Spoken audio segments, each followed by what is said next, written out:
guys, magandang gabi. Ayan guys, maggawa tayo ng buko pandan, buko salad nga pandan.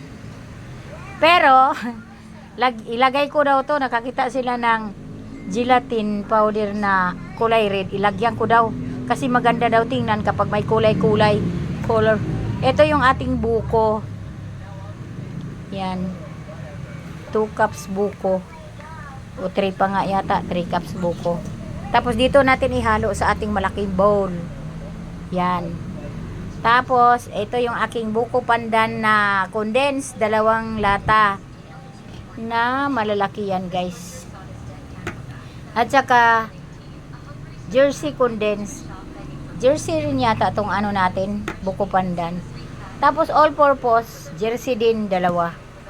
Ayan guys, anuhin na natin, buuhin na natin ang ating salad. Yan. Ito na guys, haluin ko na guys, haluin na natin.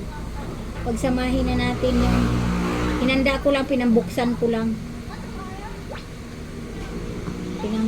ko na yung aking ano, ayan,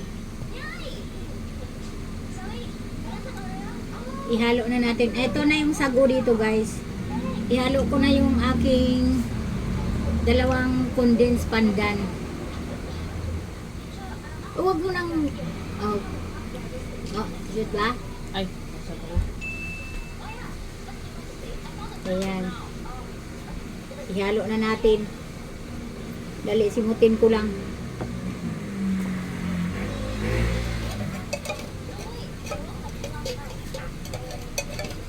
Sayang to guys, sayang pag hindi simutin.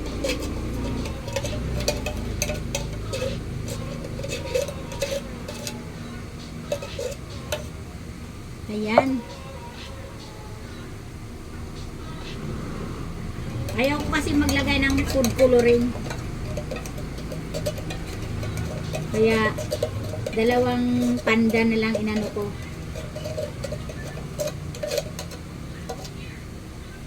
Yan. Tapos yung ating condense, isa lang muna ilagay ko kasi titikman ko yung ano, ang tamis niya. Kaya mahirap na pag sobrang tamis.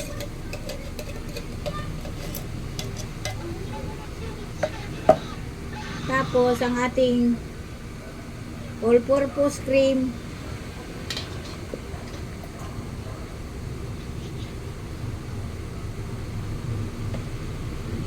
isa pa kasi 2 ito, yan.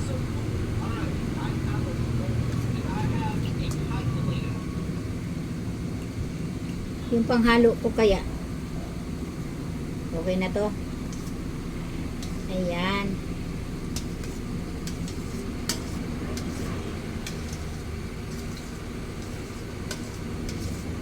Tapos ilagay na natin yung ating buko. Hinugasan ko na siya.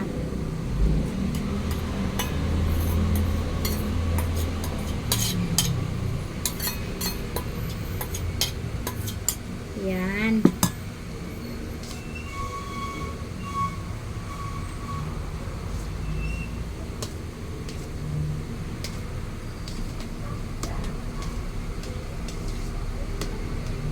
Tapos ilagay natin yung ating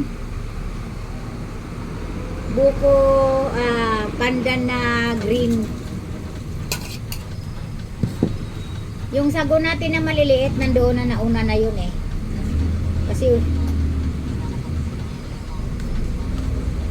yung aking palamuti na kulay red, pakiramdam ko matamis na siya.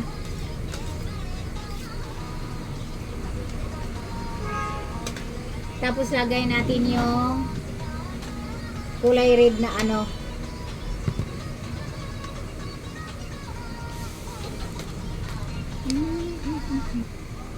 Ayan na guys, nalagay ko na ang ating kulay red na gulaman.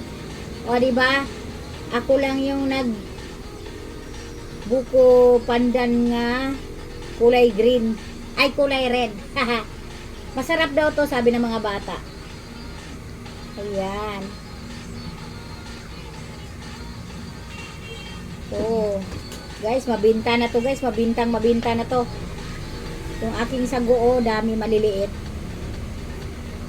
Ayan.